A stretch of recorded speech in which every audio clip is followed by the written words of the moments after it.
व्यक्ति या जीव का कर्म ही उसके भाग्य का निर्माण करता है।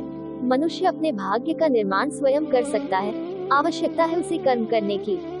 हम जिस राह में बढ़ रहे हैं और उस राह में जाना हमने निश्चित कर लिया है, तो किसी की मजाल नहीं कि वह हमें रोक सके। दृढ़ इच्छा शक्ति, धैर्य और संकल्प के साथ आवश्यकता है आगे बढ़ने की। हमें कलेक्टर बनना है, डॉक्टर बनना है, अच्छे पद प्राप्त करना है, लेकिन कलेक्टर बनने के लिए, डॉक्टर बनने के लिए कर्म करना पड़ेगा। कर्म है पढ़ना पड़ेगा, ज्ञान का अर्जन करना पड़ेगा। केवल भाग्य के सहारे ही नहीं बैठना है, कर्म के द्वारा भाग्य बदला जा सकता है। आवश्यकता है सही दिशा में कर्म करने का। हम जैसा कर्म करेंगे उसका फल भी हमें वैसा ही प्राप्त होगा। कर्म के द्वारा भाग्य का निर्माण किया जा सकता है और कर्म मनुष्य के हाथ में है। भाग्य मनुष्य के हाथ में नहीं है, लेकिन कर्म मनुष्य के हाथ में है। अच्छे कर्मों के द्वारा सही दिशा में सकारात्मक कर्म के द्वारा भाग्य बनाया जा सकता है। अपने भाग्य का स्वयं निर्माण किया जा सकता है। अपनी गलतियों को छिपाने का सबसे बड़ा साधन भाग्य। कर्म हम नहीं करेंगे, दोष हम भाग्य को देंगे। माना कि हमारे पूर्व के कुछ ऐसे कर्म थे और उन संचित कर्मों के आधार पर ही हमारा जन्म इस संसार में हुआ। वो स्थिति चाहे अच्छी हो या बुरी हो, लेकिन ईश्वर ने हमें कर्म करने के लिए स्वतंत्र किया है। हम अच्छे कर्मों के द्वारा अपने भाग्य को बनाते हैं।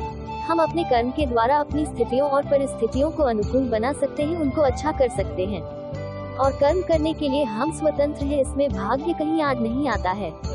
लेकिन हम अपनी कर्महीनता के कारण जो बुरी स्थितियां उत्पन्न होती है, उनका दोष भाग्य को दे देते हैं और दुनिया के सामने रोना रोते हैं कि हमारा भाग्य ही खराब है, इसलिए यह ऐसा नहीं हुआ।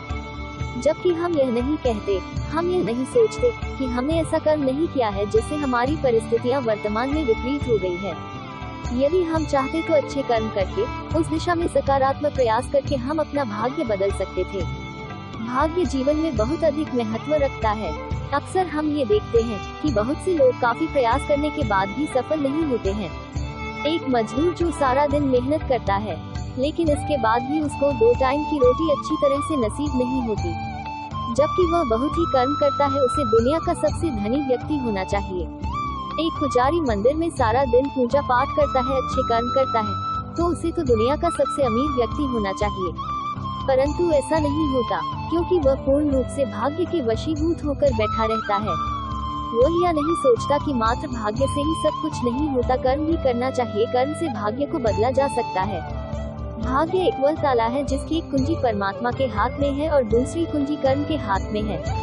परमात्मा अपनी चाबी बार बार आपके भाग्य के ताले में लगा रहा है, लेकिन आप अपनी कर्म रूपी चाबी उस ताले में नहीं लगाते हैं, इसलिए वह ताला बंद है। जब तक कर्म रूपी चाबी उस ताले में नहीं लगेगी, तब तक भाग्य का ताला बंद रहेगा। क्योंकि व्यक्ति कर्म करने के लिए स्वतंत्र है, उसे कर्म करना चाहिए। कर्म के द्वारा वह अपने भाग्य को बदल सकता है।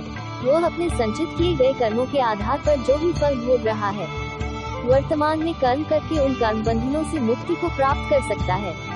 जो लोग कर्म करना नहीं जानते या कर्म करना नहीं चाहते, वह लोग भाग्य पर विश्वास करते हैं और भाग्य के सहारे ही बैठे रहते हैं।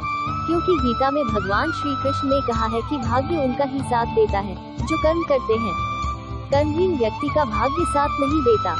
एक छोटा सा बालक जब ये कहता है कि वह बड़ा होकर अधिकारी बनेगा, तब सुनने वाला व्यक्ति उससे पूछता है कि तुम अधिकारी क्यों बनोगे? तब वह कहता है कि उसके मन में ये जिज्ञासा पैदा होती है कि अधिकारी बड़ा आदमी होता है, उसके पास गाड़ी, घर, बंगला, नौकर, चाकर सब कुछ होते हैं। और तब उस बच्चे को उत्तर मिलता है कि यदि तुम सही दिशा में सार्थक प्रयास करोगे तो एक न एक दिन तो अवश्य ही उच्च अधिकारी बनोगे। क्योंकि कर्म ही हमारे बस में है और उन कर्मों का फल हमारे बस में नहीं है, इसलिए कर्म करते रहना चाहिए। भाग्य की चिंता को छोड़कर कर्म करना चाहिए। तुलसीदास जी ने रामायण में एक चौपाई लिखी है, करत करत अभ्यास ते जड़मति होत सुजान। इसलिए कर्म करते रहिए, कर्म करते करते एक न एक दिन उसका फल अवश्य मिलेगा।